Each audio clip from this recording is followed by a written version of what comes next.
Welcome to the Transforming Trauma podcast. Transforming Trauma is presented by the NARM Training Institute. I'm your host, Emily Ruth, and I'm so glad you've joined us today. Hi, Transforming Trauma listeners. We're so excited to share the power of healing from complex trauma with all of you. It's inspiring to know that so many of you tune in to learn about how healing from complex trauma is possible. Are you interested in deepening your understanding of NARM? We're excited to present The Inner Circle, NARM's online learning community. Each month, members receive direct mentorship from NARM creator Dr. Lawrence Heller, NARM training director Brad Kammer, and other NARM faculty as they present NARM demonstration sessions and provide extensive debriefs on applying NARM with real clients. They also present live topic webinars that deconstruct the various elements of complex trauma. Members also get access to archived material and other learning resources, as well as access to a private Facebook group with other professionals learning NARM around the world. The Inner Circle is a hub for the international NARM community where people working with complex trauma come together to connect, network, and develop trauma-informed projects to help our world. You, our Transforming Trauma listeners, can receive a free 14-day trial with access to the 3-month archive by visiting www.narmtraining.com/free trial. And now for our interview. Amanda Huffman attended Baylor University, where she obtained a Master's of Divinity and a Master's in Social Work. She is also trained in somatic experiencing, bodywork and somatic education, and the neuroaffective relational model. Amanda has been in private practice since 2006 using a variety of modalities.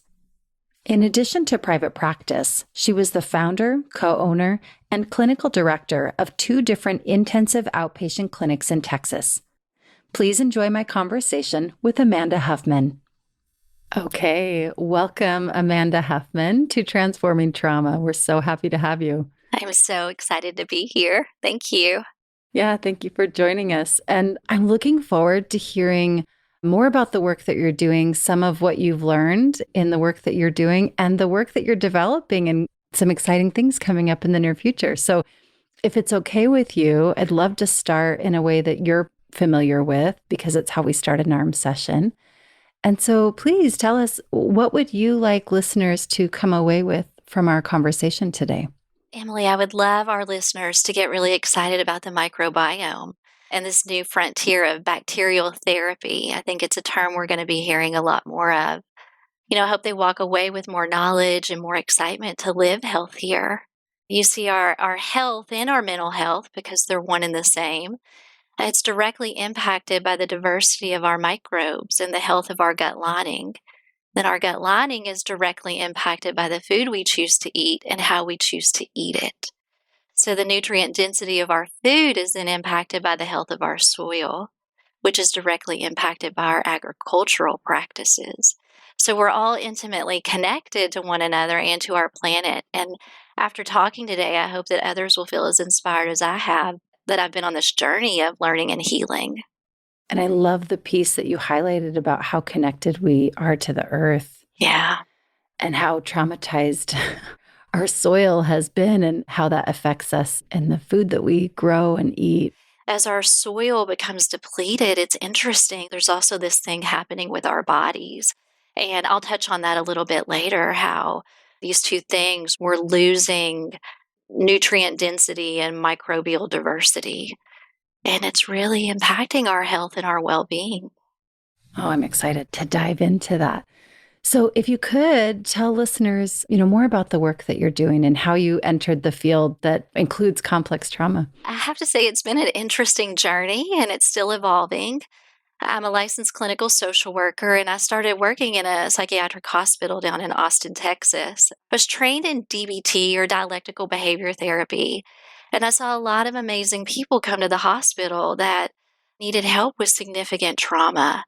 And it didn't take me long to realize, I wanted to help people in a deeper way than just behavioral techniques or behavioral intervention. So I left the hospital, went into private practice, and started training in somatic experiencing. It happened to be starting in Austin, and I joined the cohort. And we're learning about polyvagal theory and the HPA axis, and really learning how to work with the nervous system, which was a whole new world to me.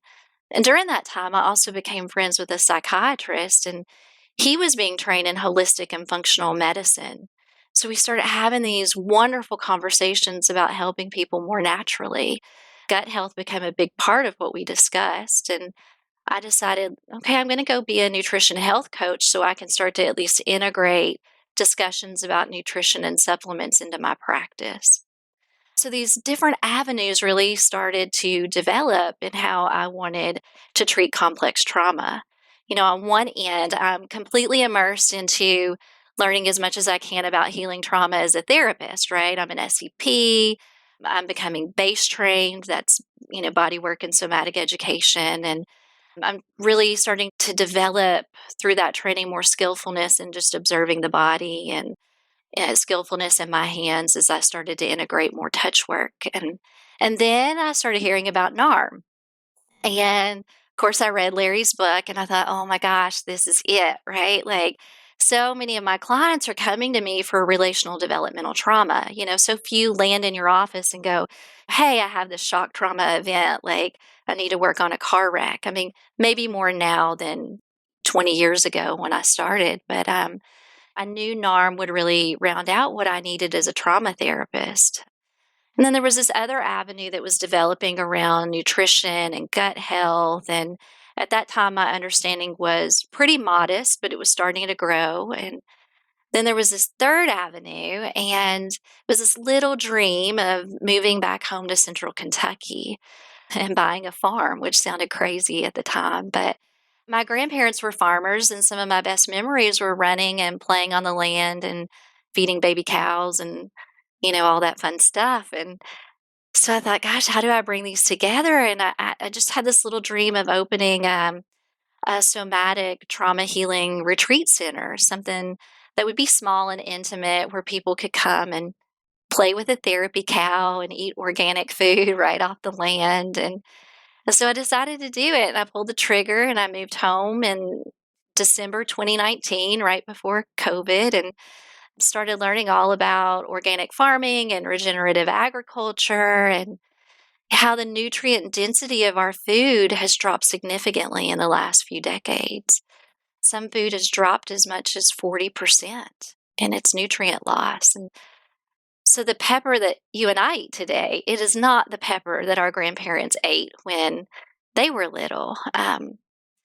And so the crazy thing is that the same thing is happening to our physical bodies. Like, our food is losing the nutrient density, but our bodies are also losing microbial diversity at a pretty alarming rate. Even research within a 2-year time period is showing how much diversity that we're losing. So anyway, I'm also learning about soil health and how microbes in the dirt fight depression, and people who spend time in nature and touch the soil have greater diversity of gut bacteria. And, so these three avenues are really starting to show up. And this is how I've decided, like, I want to work with complex trauma. Like, they're converging for me, all under the idea of this retreat center where we can bring it all together. And then the next thing in my story, it wasn't so exciting. My dad was diagnosed with an incurable cancer. And I'm going to say yet incurable because I think we're very close with multiple myeloma. But he had several bone lesions on various bones in his bodies. And for those unfamiliar with multiple myeloma, it's a bone marrow cancer, and it can eat away at the bones much like termites. And so it can be very painful. And I love my dad. We've always had a really strong bond, so it lit a fire under me to learn as much as I could about plant-based medicine and natural healing. And there's this beautiful Ayurvedic proverb that says, when diet is wrong, medicine is of no use. And when diet is correct, medicine is of no need. Now, we're still a big believer in medicine, and we were going to go forward with immunotherapy like our specialist had recommended. But we also wanted to supplement his treatment in every way possible until we wouldn't need the medicine anymore. And so we started studying his cancer. And they do something called a FISH test. So we got to learn about the genetic abnormalities that he had. And we were learning about that. We were reading about his symptoms, and we were studying all the medicine that he would need to take. And For example, there's something called IL-17, interleukin-17, and it causes bone lesions. So we started to pick foods and target specific strains of probiotics that decrease or inhibit the IL-17. So he went through 4 months of treatment. He reached remission at month 3, actually. They went ahead and did the 4th month of treatment. And then in the 5th month, when they redid the CT scan of his body, all of his lesions were either completely healed or nearly completely healed. And his specialist said it was a phenomenal response to what he's going to credit being the medical treatment. And I think the medical treatment was really powerful, but I also think what we did to supplement it helped it to be such a phenomenal response. Wow. So it's really a remarkable story. And if we have time, I can talk more about that. But it was his diagnosis that really led me to consume all this info on the microbiome. And there's new stuff coming out like every day. So you have to stay on top of it. And, there's a famous quote by Hippocrates, and he said so long ago that all disease begins in the gut. And it's like 2,500 years later, and we're just now on the frontier of understanding that he was right and that we need to look Right. into this more. Right. And so there's the new research, and there's also some really good old research that if we were more familiar with it, it would be really, really helpful. That's so exciting. It's so exciting how you're kind of pulling together all these different, it feels like I don't know. The intersection is really beautiful to me that you're able to do this with your background. You're a licensed clinical social worker, is that right? Social worker, that's right. And then you're kind of pulling in this piece of, even the idea of being out with a therapy cow. I'm gonna just be honest. I didn't know there was such a thing as a therapy cow. I've heard of therapy dogs and horses and other animals, but I've never thought of a therapy cow. And it makes so much sense to be back with nature and with a cow. How great. And there's research that says children who grow up with animals, they have a greater diversity of gut bacteria. So anytime you're interacting with nature, you're actually helping your body. One of the studies that I wanted to mention that I thought would be really important for therapists to know who are listening today is an older study completed at Oxford. And it was a 3-year study, and it investigated the link between diet and behavior with a group of male inmates ages 16 to 21.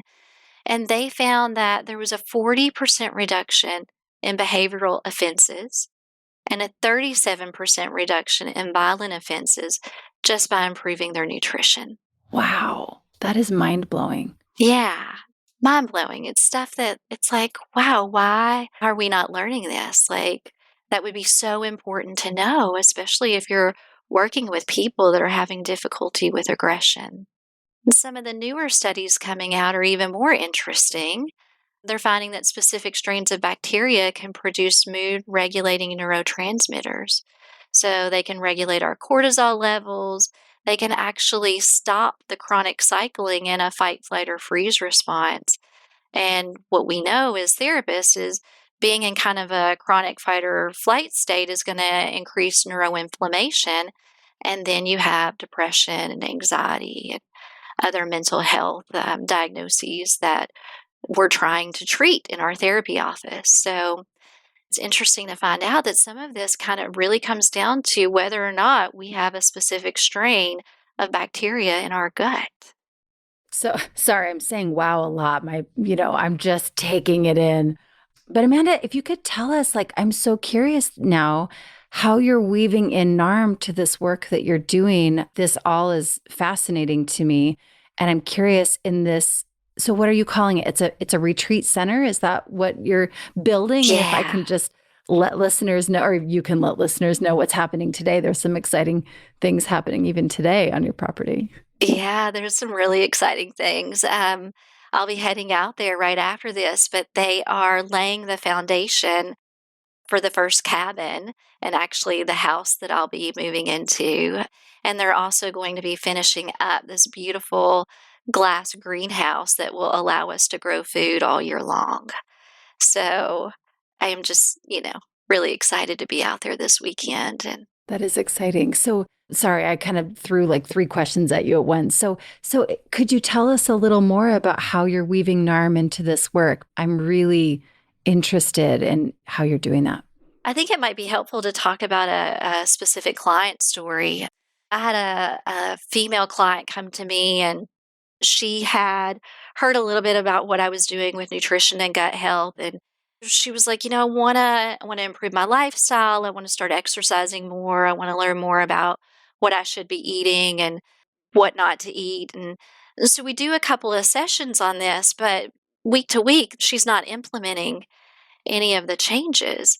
And it's like, huh, this is interesting. Like, I can give you the information, but it's really up to her whether she's going to take action on it. So that's actually where NARM come in. So we shifted gears for a few sessions, and we really looked at what is getting in the way of her living this life that she really wants to live.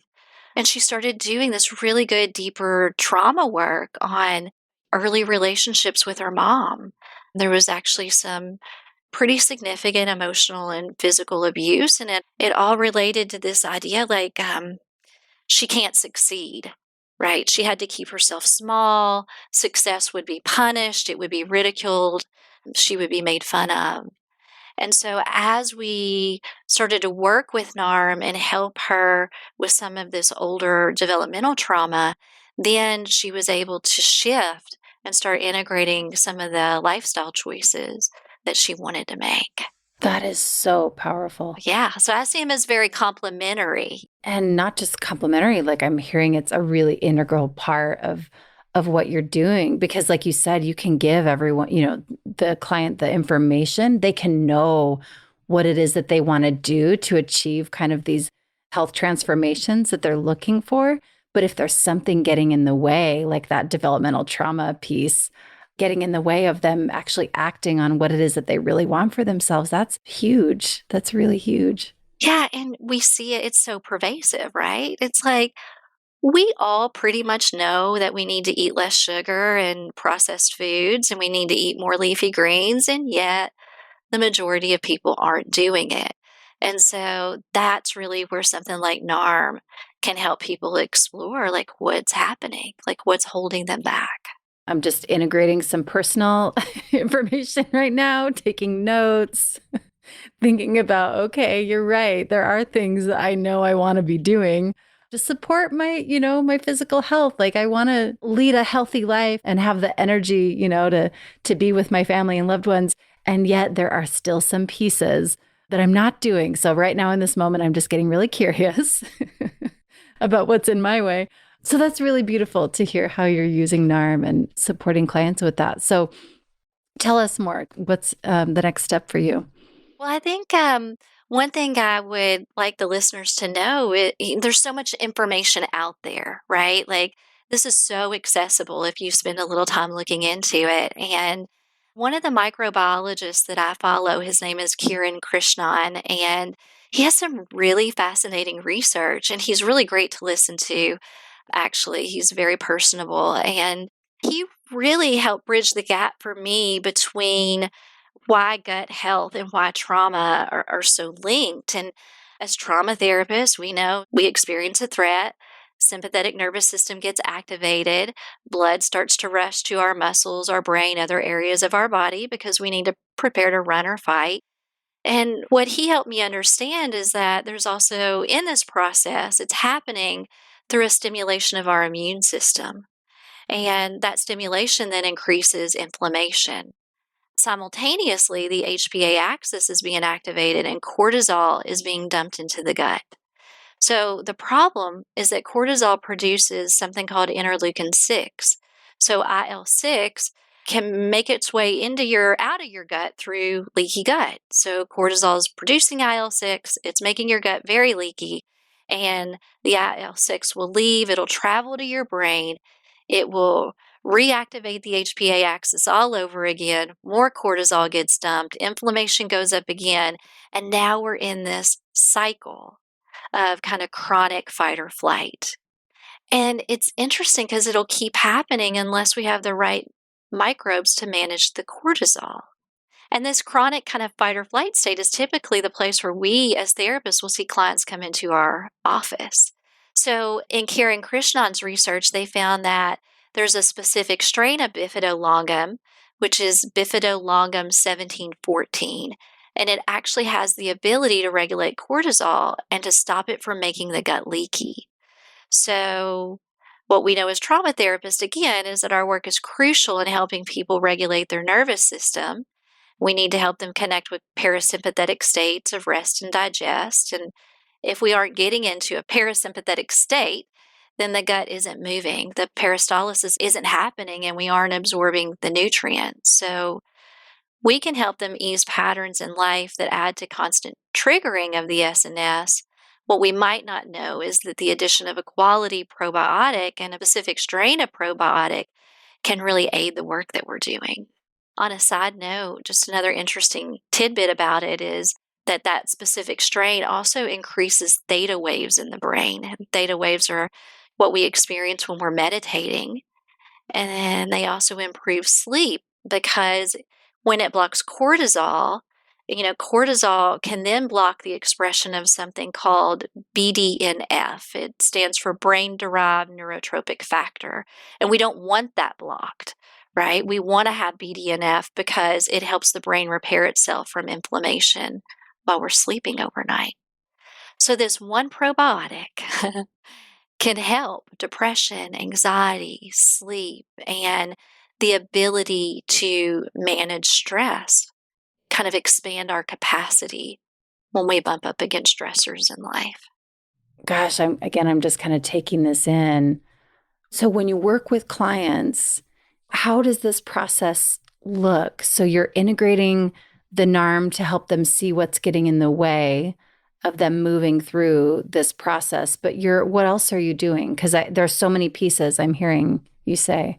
So it's a lot of psychoed at that point, right? So when they're ready or when they're at the point where they're asking about it, or possibly where we're doing the work, but we're not seeing anything shifting, then I might start to get curious with them about their nutrition. And if they're interested, then we will start doing psychoed and we'll make some of the changes they feel ready to make. Typically, what I do with people, like the first step is like, let's try to clean up your diet a little bit. We don't have to be perfect, but let's try to decrease some sugar, alcohol, processed foods. If it's possible to eat organic, I highly encourage it. That way, we're not taking in toxins that our body has to work really hard to detox from. Those are some of the changes that I would help them make right away if they're up to it. And then we would start talking about improving your gut diversity. And I really look at that in three ways. There are prebiotics, probiotics, and postbiotics. And we're kind of familiar with pre and probiotics. Postbiotics seem like a new thing to most people. But prebiotics are the food that we're going to feed the bacteria. So you're going to want to increase fiber, both soluble and insoluble. Just do it slowly so it's not too much on your gut too quickly. We eat a diversity of food. So in my household, we shoot for 30 different plants per day. So that's veggies, fruits, and herbs. So it could be like an herb that you sprinkle on a salad too. So there's many ways to get this 30 a day. It doesn't have to sound as overwhelming as what I imagine people are experiencing. Yeah, because I was just going to say that I'm already like thinking 30, really? Let's see what's getting in the way of Emily getting 30. Can we just do a NARM session right now? Because I'm not getting 30. I can tell you that I'm not getting 30. You'll get creative with it. Other important prebiotic foods would be flaxseed and asparagus. And they're important because they can bypass the small intestines and go right to your colon and feed the bacteria there. You can also just take a really good prebiotic supplement. So there are some really good ones on the market. Then you've got your probiotics, and they're the actual bacteria. So the important thing to know is that most probiotics on the market aren't doing anything. I will hear people say like, oh, mine's like 50 billion, whatever. That really doesn't mean that much, unfortunately. So you want quality over quantity. And you might start looking for really specific strains. So, if you do struggle with depression and anxiety, then you might want to target the Bifidolongum 1714 that we mentioned above. You also want to start looking at keystone species, and these are really some of the most important ones that our gut needs. These are strains like Akkermansia muciniphila, Clostridium butyricum. I feel like I'm going to get tongue twisted saying some of these. But if you haven't started hearing about Akkermansia yet, you will. It's getting ready, I think, to become more mainstream. It's a highly important strain for actually repairing the mucin layer of your gut. So for my dad, for example, was important because research showed that those with higher levels of Akkermansia in the gut responded more positively to immunotherapy, and they also stayed in remission much longer. Oh, interesting. Yeah, it worked synergistically with his immunotherapy. It's also more abundant in the guts of people that are naturally thin. So that's usually an interesting tidbit for people. You can increase Akkermansia without taking a probiotic by drinking pomegranate juice every day. But other good ways just to get a various assortment of good probiotics is through fermented foods. So we make our own kefir, we make our own kombucha. You can also eat sauerkraut, kimchi. All those type of foods are really, really good for your gut. But can I just interject? Yeah. Don't put kimchi in your son's lunchbox because then his class and his teacher will hate him. I don't know who would have done that, but You're not naming but any then names. your son will come home and say, I liked kimchi, but I'm no longer allowed to take it to school. So, there's that. But anyway, other than that, I'm hearing you say there's many ways to get these things into our bodies. Yeah, and you just want to look for quality, right? Okay. Usually how I do that is to make sure there's some research written about the probiotic brand or the jar of sauerkraut you might be picking up.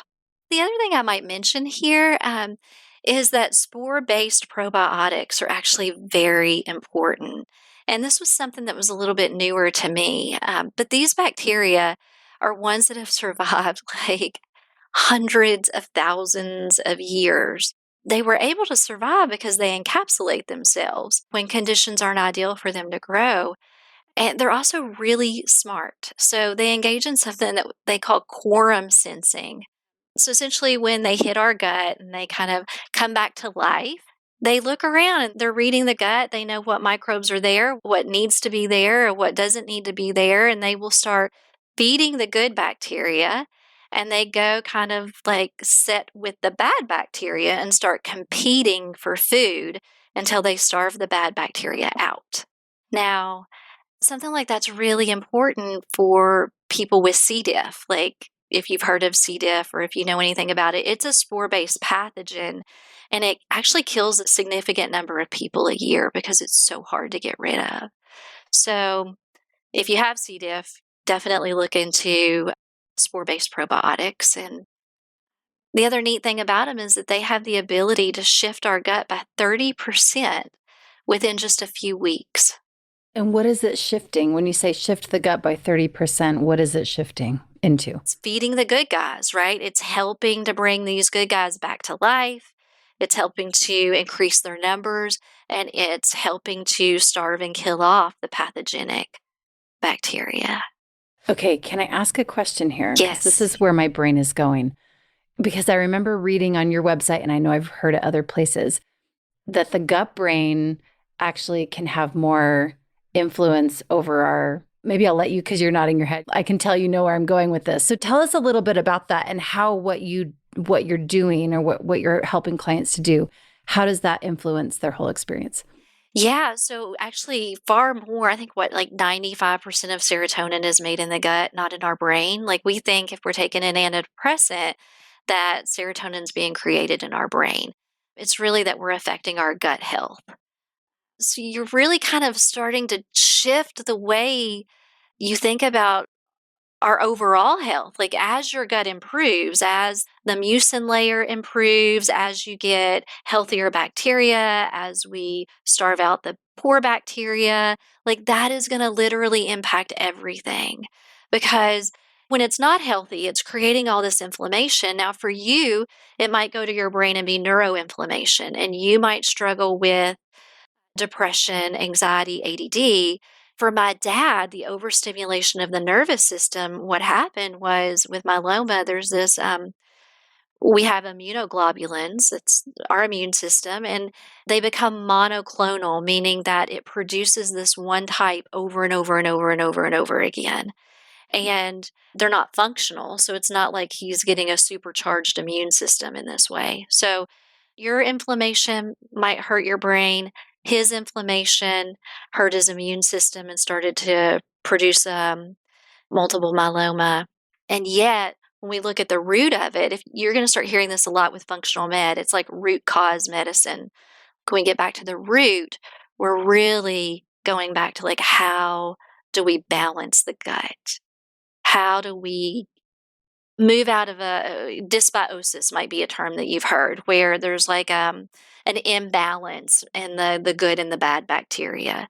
And so like, how do we help bring that back into balance so that literally all the systems of your body are going to be improved by it? I'm thinking how important it is that the underpinnings of what is keeping them from doing all of these things, because I imagine you have so many clients that come to you and they're probably so overwhelmed. Yeah. Because the information, it's like we are hearing all of these things and it can feel really overwhelming. And so how do you help clients really contain that and be in a place where they can make these shifts and changes? And I'm just appreciating the work that you're doing. Well, thank you, first off. And it is hard, right? You have to meet everybody where they're at and what they're ready to do. And so for one client, it was just like, let's get you starting on green smoothies in the morning. And you don't even have to make them. You live in Austin, Texas. They're like great smoothie places on every corner. Just like, go get your smoothie, because for her, life was so stressful. The ease of access to stuff like this was most important. And then at the same time, she went to see a practitioner that really helped her with her hormone levels. It's just kind of like, let's start where you're at. Let's start where you're capable of. And you don't have to know all this information. Like, I don't have to flood you with how all of this integrates. Like, I can just say, hey, would you be willing to try this probiotic for 30 days? And let's see what happens. And I have several clients right now that are testing it out to see if they find any benefit from it. I have one right now who really is struggling with sleep. And so we did get her on the bifidolongum strain and just checked in with her this morning. And she said, yeah, something has shifted pretty significantly with her sleep. And that's going to become foundational for all the other work that we'll do. So I don't know if that answered your question or not. It does. And I'm wondering if there's someone listening and they're thinking, okay, so what do I do now? Where do I go from here? I've heard this information. What's something that we can kind of explore for ourselves in this realm of the work that you're doing? Maybe explore where you're ready to start. Like, what am I ready to do? Is it to like, am I ready to give up sugar? Am I ready to decrease alcohol intake or get rid of it altogether? Maybe I need to start with a good probiotic. There was, I can't remember who said it, but somewhere along the way, I heard this really great statement that you can't probiotic your way out of a fast food diet. Maybe we can start there though, right? If that's the only place they're willing to start, let's get the probiotic and let's see how that's helping you. If we can get a little bit of momentum in that area, then what can we add next? And simultaneously, as we're looking at all of that, then, we're integrating the NARM. We're looking at like, what are all these things that are holding you back? You're telling me you want to live healthier. You're telling me that this chronic state of activation is wearing you out and you feel exhausted all the time. Let's do the NARM work and let's look at like, what might you be willing to try for 30 days and let's see what happens. Do you find with clients, like when you're doing that NARM side of it, are there any themes? Are there themes that you're seeing come up consistently with clients that are things that are getting in the way of them really embracing and moving toward greater health?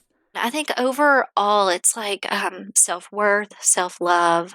I hear things like, I'm too busy. It's like, okay, let's take that barrier off and then let's really look at what's happening.